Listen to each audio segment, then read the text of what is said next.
เราตั้งใจมานางาซากิเพื่อจะไปที่กรุงกันชิมะนะฮะซึ่งหลายคนเราไปลือกันว่าเกาะผีสิงเพราะว่ามีหนังผีไปถ่ายทำที่นั่น นี่ก็คือตั๋วขึ้นเกาะ300 เยนそれではこれより本線から軍艦島のご案内を行わせていただきます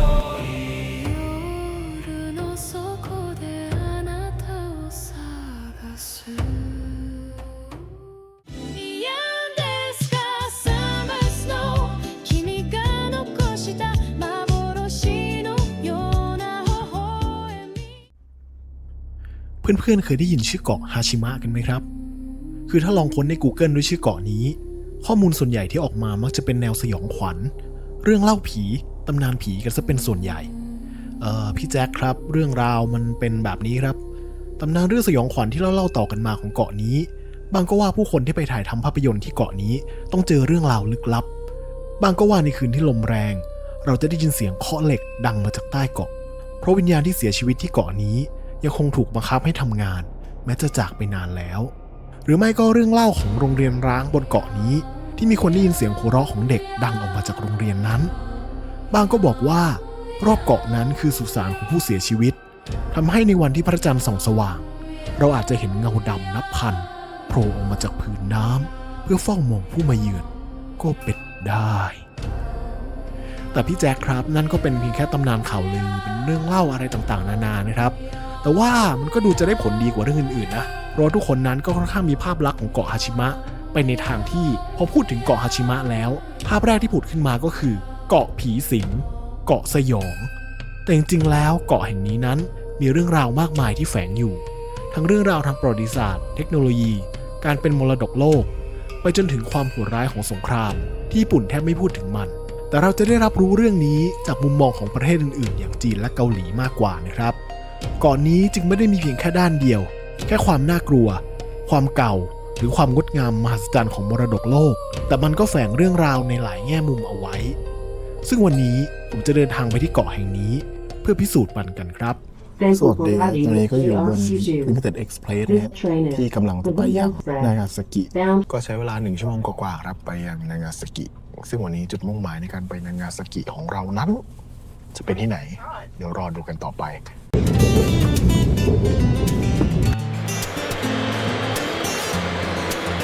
มีเวลาเปลี่ยนเครื่อง3 นาที7-4เปิดกว้างมาก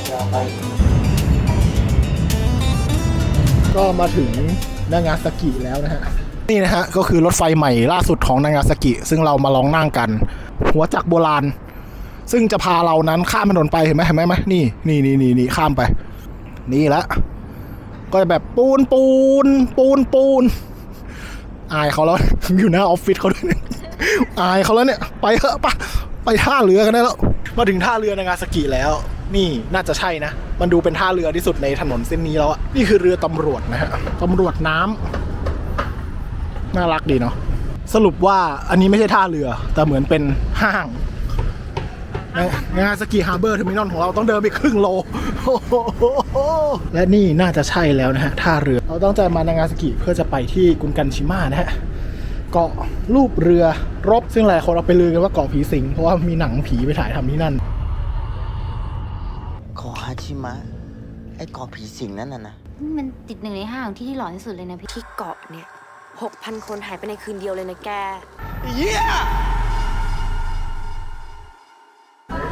ก็เป็นเกาะที่ป๊อปปูล่าสุดแล้วนะกรุงกันชิมะคนเยอะมากทั้งญี่ปุ่นจีนต่างชาตินี่มารอขึ้นเรือนะฮะแน่นอนว่าเราอยู่นางาซากิดังนั้นเราก็ต้องกินของขึ้นชื่อของนางาซากินั่นก็คือบะหมี่ราดหน้านั่นเองก็คือจำปงนะฮะซึ่งเราสั่งไซส์ปกติมาไม่เอาไซส์ใหญ่กลัวกินไม่หมดเราก็แบบกินกรุบกริบขึ้นเรือเดี๋ยวแม่งเรือเมาโคงเครงเดี๋ยวอ้วกก็เลยมาแบบไซส์แบบปกติที่เป็นไงล่ะไซส์ปกติไหมล่ะปกติเยอะอยู่แล้วจ้าร้านนู้นล่ะไซส์มินิค่ะมินิเทียบกับหน้าน้องดิมินิมากเลยจะหมดไหมช้อนก็ใหญ่แล้วฉันไม่มีช้อนนะมันก็คือบะหมี่ราดหน้าแหละเอาจริงเส้นกรอบเหมือนกับเส้นกรอบราดหน้าบ้านเราอ่ะกรอบดีแต่มันเส้นเล็กมากเลยอ่ะเส้นแบบฝอยๆอ่ะผู้ชายก็ราดหน้า รีบกินก่อนแล้วกันเดี๋ยวขึ้นเรือไม่ทันร้านมันใหญ่กว่าได้เคส 青役山坂で間違いないですか？はい。お二人ですか？はい。ナンバー10番で基本からですね。お願いします。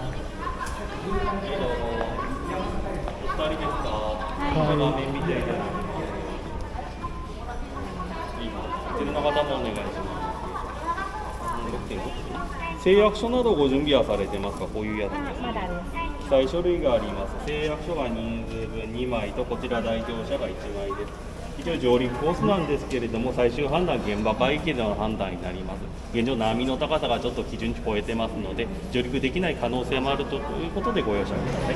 これからなのでそちらの方。 อะไรวะเนี่ยเซ็นอะไรอ่ะ สัญญา ว่าตายไม่เป็นไรเนี่ยหรอ Landing fee is only cash นี่คือการต่อแถวดูเหมือนเป็นทัวร์ยอดฮิตที่คนญี่ปุ่นมากันเองมากกว่าต่างชาติมีไม่เยอะเท่าไหร่นะประมาณ10 นาทีนะก็จะให้เริ่มบอร์ดถ้าเข้าใจไม่ผิดน่าจะเป็นเรือลำนี้แหละเขียวๆเนี่ยนะดูเล็กเนาะเกาะฮาชิมะหรือที่มีชื่อเล่นว่ากุนกันจิมะตามรูปร่างที่เหมือนกับเรือรบของมันนะครับ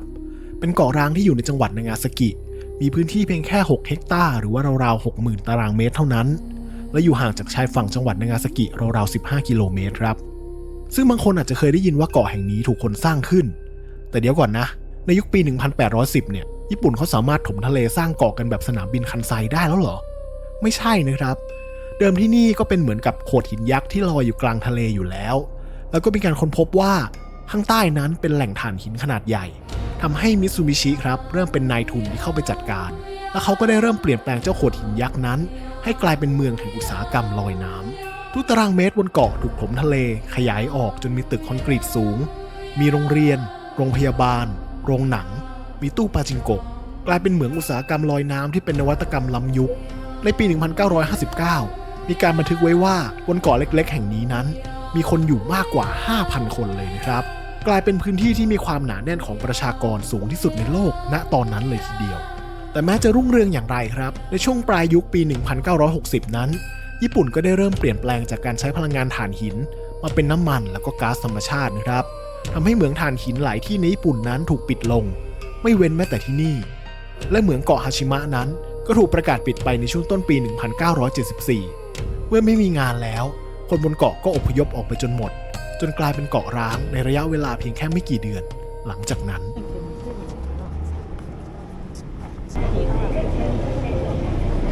ไปแล้วบ๊ายบายลุงบ๊ายบายด้วยบ๊ายบายลุงบ๊ายบาย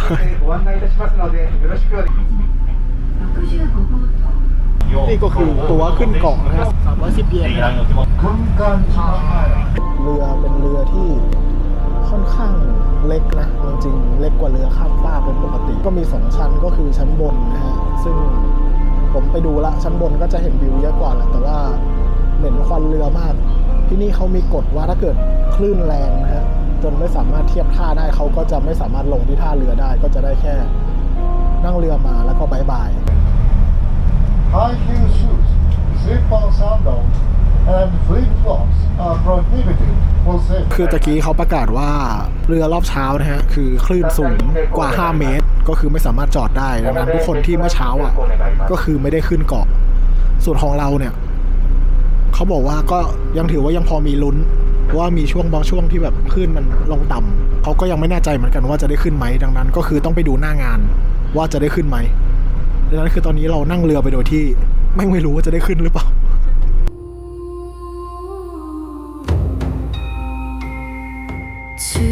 月の影が揺れる夜誰もいない廃れた道声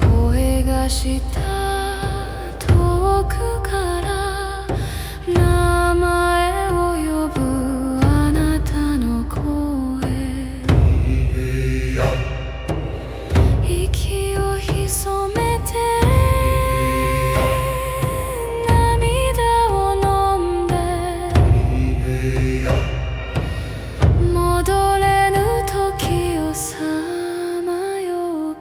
いたしましたが、軍艦島管理者であります長崎市によりまして、เขาบอกนะตอนนี้ยังไม่ให้ลง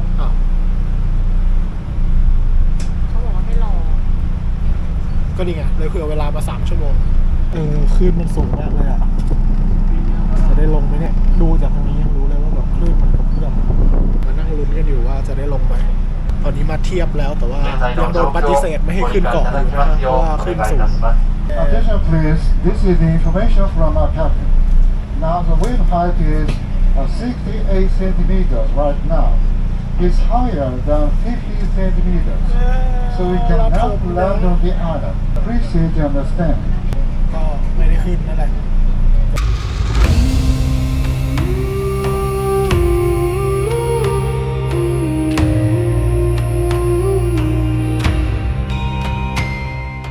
それではこれより本線から軍艦島のご案内を行わせていただきます。次の島となっております。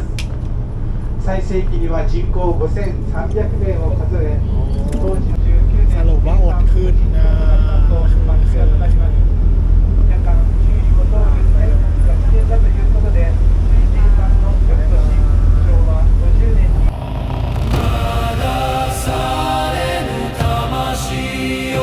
この胸に残る祈りを抱いて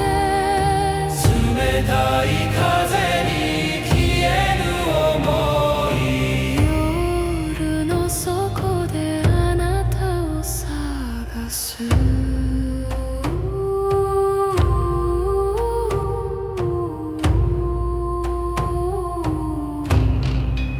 ไม่ได้ขึ้นนะฮะเขาก็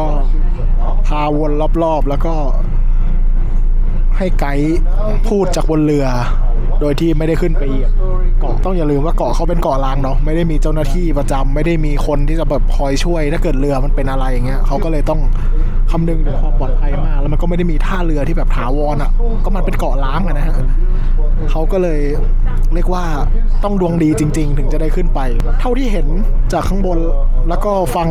จากที่เขาว่าเอาจริงมันก็ไม่ได้เป็นเกาะแบบผีสิงเกาะน่ากลัวเกาะแบบลี้ลับอะไรอย่างที่ใครแบบพยายามจะยัดเยียดเข้าไปเลยจริงๆแล้วมันก็คือเป็นโรงงานเป็นชุมชนแล้วก็มีทั้งโรงเรียนประถมมีทั้งปาจิงโกะใช่ไหมแล้วก็เมื่อกี้เราเห็นรูปเหมือนกับเป็นเหมือนบีชอะเป็นแบบสระว่ายน้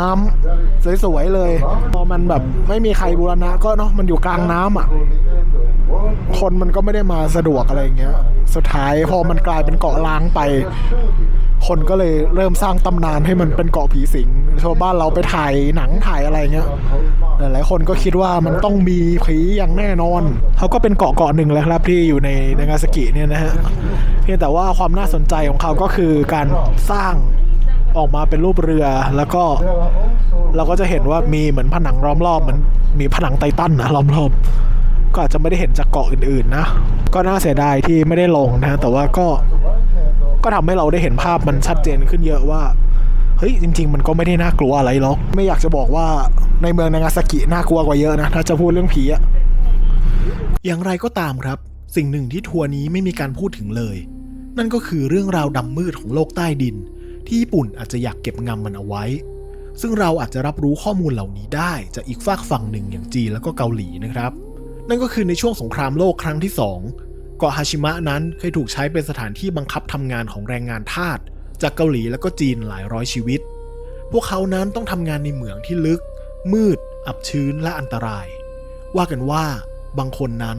ลงไปแล้วไม่เคยได้กลับขึ้นมาอีกเลยเมื่อเวลาผ่านไป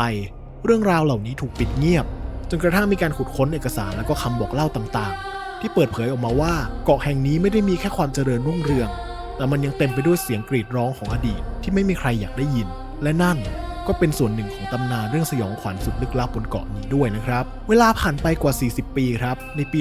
2015 เกาะฮาชิมะแห่งนี้ถูกขึ้นทะเบียนเป็นมรดกโลกของยูเนสโกในฐานะส่วนหนึ่งของมรดกการปฏิวัติอุตสาหกรรมยุคเมจิของญี่ปุ่นแต่ถึงจะได้รับการขึ้นมรดกโลกเสียงโต้แย้งเรื่องการบังคับใช้แรงงานทาสนั้นก็ยังไม่เคยเงียบลงไปหลายคนเรียกที่นี่ว่าเกาะแห่งความทรงจำอันขมขื่นเพราะมันสะท้อนทั้งพลังความก้าวหน้าของเทคโนโลยีและบาดแผลในจิตใจมนุษย์พร้อมๆกันครับ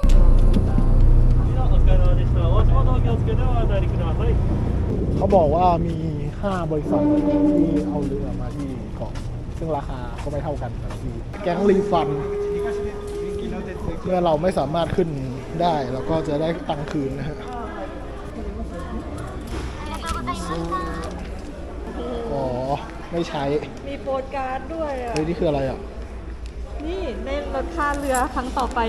20% ไม่แล้วนี่มันเงินไม่ใช่เหรอ เงินไงก็มีฟันคืนเงินมาไง ไม่ก็แค่คนละ300 กว่าเยนแล้วมันเป็นแบงก์ไง ก็คูณ2 คนเนี่ยคะ ก็คนละ310 เยน2อันมันก็620 เยนจะมีแบงก์ได้ไง คูณกลายเป็น 1,380 เยนไม่ใช่คนละ310 เยนเชดโดได้คืนมาเยอะมากแถมได้แบบโปสการ์ด 2 ใช่สำหรับ20%นะ นี่ คะ นี่ ถัด นี่ ไป นี่เมื่อคุณไม่สามารถขึ้นคุณกันจิมาได้ เราก็เลยคืนคุณ 1,380 เยนนี่ไง landing ฟรีส่วนลดเรือ 760 เยนก็คืนเยอะอยู่นะสรุปพูดเลยว่าคนที่อยากให้คืนที่สุดอ่ะคือตัวบริษัท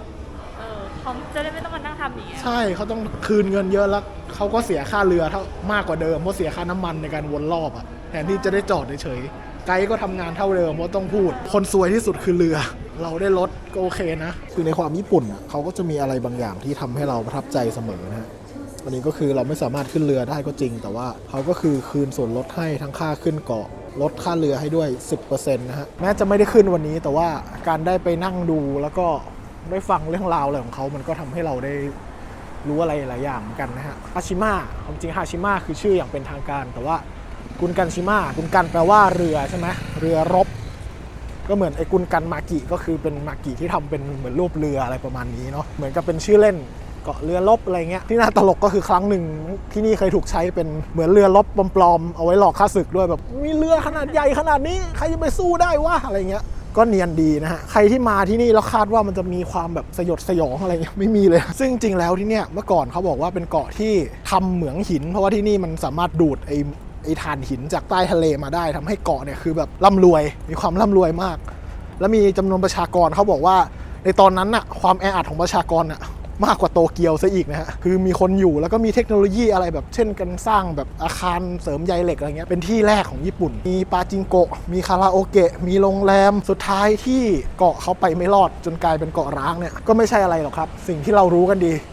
การเปลี่ยนถ่ายของยุคสมัยถ่านหินน่ะเมื่อก่อนมันคูลสุดๆมันเป็นแหล่งพลังงานใหม่แต่ว่าพอมันมีสิ่งใหม่ที่มาแทนก็คือน้ำมันนั่นเอง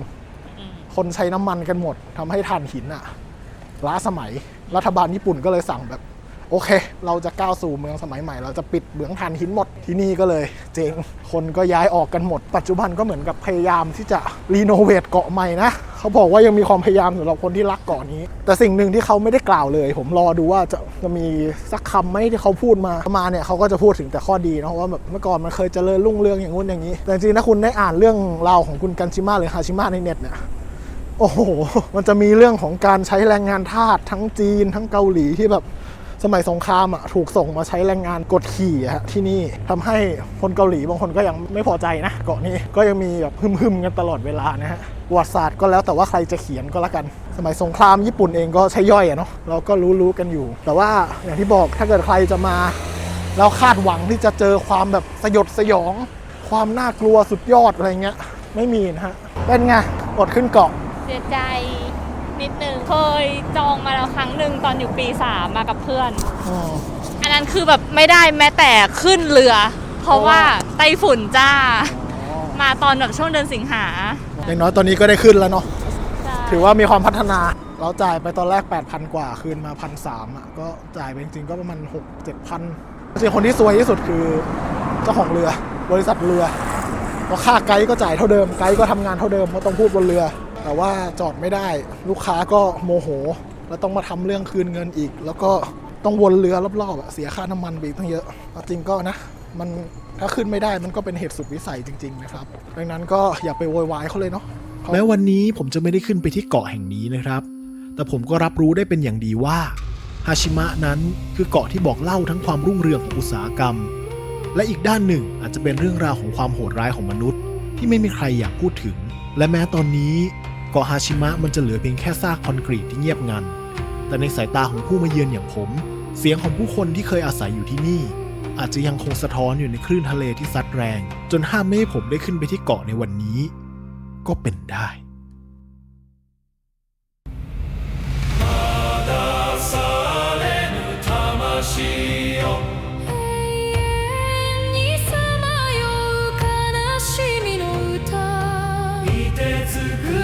月に